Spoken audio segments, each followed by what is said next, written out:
Praise the lord. ప్రభు అయిన యేసుక్రీస్తు నామంలో మీ అందరికీ నేను వందనములు తెలియజేస్తూ ఉన్నాను. దేవుని వాక్యమును మనం ధ్యానం చేసుకుందాం. 2వ సమూయేలు గ్రంథము 22వ అధ్యాయము 7వ వచనం.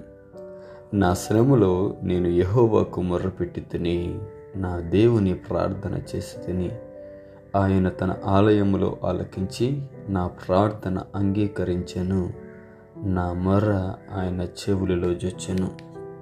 ప్రియమైన దేవుని బిడ్డలారా, దావీదు భక్తుడు పలుకుతున్నటువంటి ఒక అమూల్యమైన మాట లేక సందేశము అని చెప్పుటలో ఎంత మాత్రము సందేహము లేదు. ఆయన అంటూ ఉన్నాడు, నా శ్రమలో నేను యెహోవాకు మొర్రపెట్టి తిని నా దేవునికి ప్రార్థన చేసి తిని ఆయన తన ఆలయములో ఆలకించి నా ప్రార్థన అంగీకరించెను, నా మొర్ర ఆయన చెవులలో జొచ్చెను. ఈరోజు నీ శ్రమలో ఎవరికి నువ్వు మొర్రపెడుతూ ఉన్నావు? ఎవరికి నువ్వు ప్రార్థన చేస్తూ ఉన్నావు? అసలు నీ మొర ఎవరు వింటున్నారు? ఎవరి చెవుల్లోకి నీ ప్రార్థన వెళుతూ ఉంది? ఒకసారి ఆలోచన చేసుకో. ప్రియమైన దేవుని బిడ్డలారా, మనకి శ్రమ కలిగినప్పుడు, ఇబ్బందులు కలిగినప్పుడు, ఇరుకులు కలిగినప్పుడు చుట్టుపక్కల వాళ్ళతో మనము షేర్ చేసుకుంటూ ఉంటాం, పంచుకుంటూ ఉంటాం. దాని వలన ఎంత మాత్రము ఉపయోగము లేదు అని ఒక దేవుని సేవకునిగా మీకు తెలియజేస్తూ ఉన్నాను. కానీ దావీదు ఏం చేస్తూ ఉన్నాడంటే, తనకి కలిగిన ప్రతి శ్రమలో కూడా, తనకి కలిగిన ప్రతి ఇబ్బందిలో కూడా దేవునికి మొరపెడుతూ ఉన్నాడు, దేవుడికి ప్రార్థన చేస్తూ ఉన్నాడు, దేవుడు ఆలకించి అంగీకరిస్తూ ఉన్నాడు. ఈరోజు శ్రమల గుండా ప్రయాణం చేస్తున్నావా?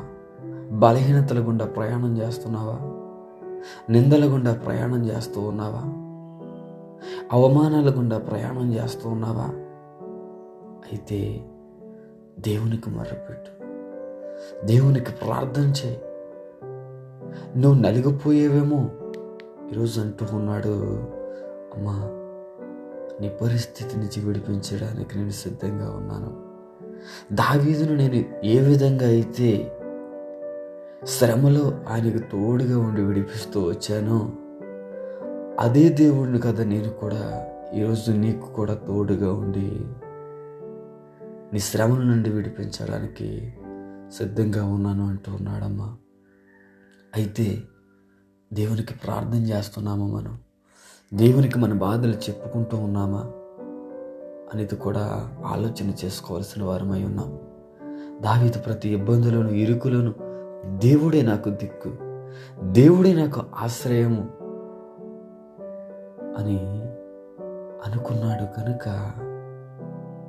ప్రతి ఇబ్బందులు, తన మామ చంపాలని చూస్తున్నా, తన కొడుకు చంపాలని చూస్తున్నా, శత్రువులందరూ ఏకముడిగా వచ్చిన ఆయన అంటాడు, నా చీలమండలము బెనకలేదు. Praise the Lord. ఎందుకు బెనకలేదు అంటే దానికి కారణం ఒకటే, ఆయనకి ఒక స్నేహితుడు ఉన్నాడని చెప్పుకోవచ్చు, లేదా ఆయనకు ఒక తండ్రి ఉన్నాడని చెప్పుకోవచ్చు, లేదా ఆయనకు ఒక తల్లి ఉన్నదని చెప్పొచ్చు. ఆయన దేవుడు, ఆ దేవుడికి చెప్పుకుంటూ ఉన్నాడు తన బాధనంతా.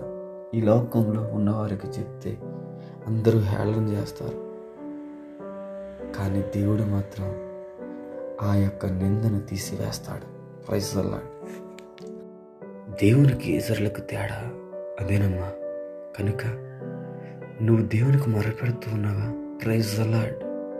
దేవునికి నీ బాధ చెప్తూ ఉన్నావా? Praise the Lord. కానీ చెప్పకుండా ఇతరులకు షేర్ చేసుకుంటూ ఉన్నావేమో. అయితే ఈరోజు దేవుడు నీతోను నాతోని మాట్లాడుతున్నాడు. ఎవరైతే శ్రమలో నాకు మొర్రపెడతారో నేను వారిని విడిపిస్తానని దేవుడు ఈరోజు ఖచ్చితంగా చెప్తున్నాడు. బలహీనతల నుండి మొరపెడుతున్నావా? అయితే అయితే నీ బలహీనతల నుంచి విడిపించబోతూ ఉన్నాడు. అప్పు బాధల నుంచి నువ్వు మొరపెడుతున్నావా? నీ అప్పు బాధల నుంచి విడిపించబోతూ ఉన్నాడు. సమాధానం లేక మొరపెడుతూ ఉన్నావా?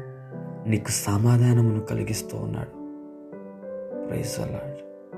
కనుక ప్రార్థన చేసుకుందాం. పరిశుద్ధుడా, నీకే స్తోత్రములు నాయనా. మరి నీ బిడ్డ దావీదు జీవితంలో చేస్తున్న మేలులు ఎంతమంది అయితే ఈ వాక్యమును విని దాని ప్రకారం ప్రార్థిస్తూ ఉన్నారో ప్రతి ఒక్కరి జీవితంలో మీరు నెరవేర్చండి. బలహీనతల నుంచి విడిపించండి. అప్పు బాధల నుంచి విడుదల చేయండి. సమాధానం ఏ గృహంలో లేదో మీ సమాధానంతో నింపండి ప్రభువా. ప్రతి ఒక్క బిడ్డ శ్రమను మీరు ఆశీర్వాదంగా మార్చండి. ప్రతి ఒక్క బిడ్డ నిందను మీరు పూదండగా మార్చి మీ నామానికి మహిమ తెచ్చుకున్నామని నజరేయుడైన యేసుక్రీస్తు నామములో అడిగి వేడుకుంటున్నాం పరమ తండ్రి. Amen. God bless you all.